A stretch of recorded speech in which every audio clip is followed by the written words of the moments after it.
Welcome to the installation video for the Eroute 928 electric bed backrest. To begin, unpack the backrest from its packaging and remove all accessories along with the instructions.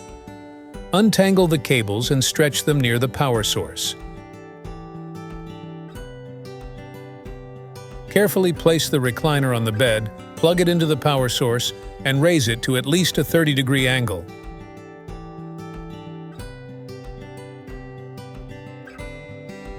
Tighten the side rails using the black casters.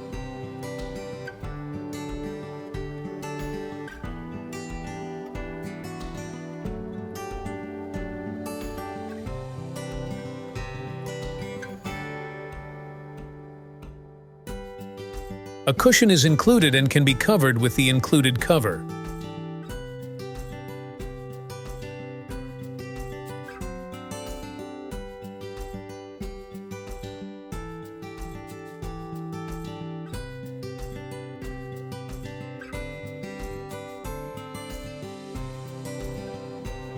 Use the straps to secure the cushion in place.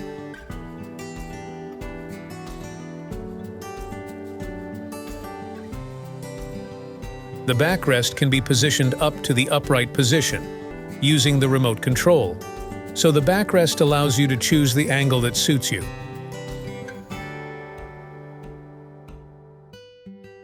We hope you found this installation video helpful, and we'd love it if you let us know how happy you are with the backrest.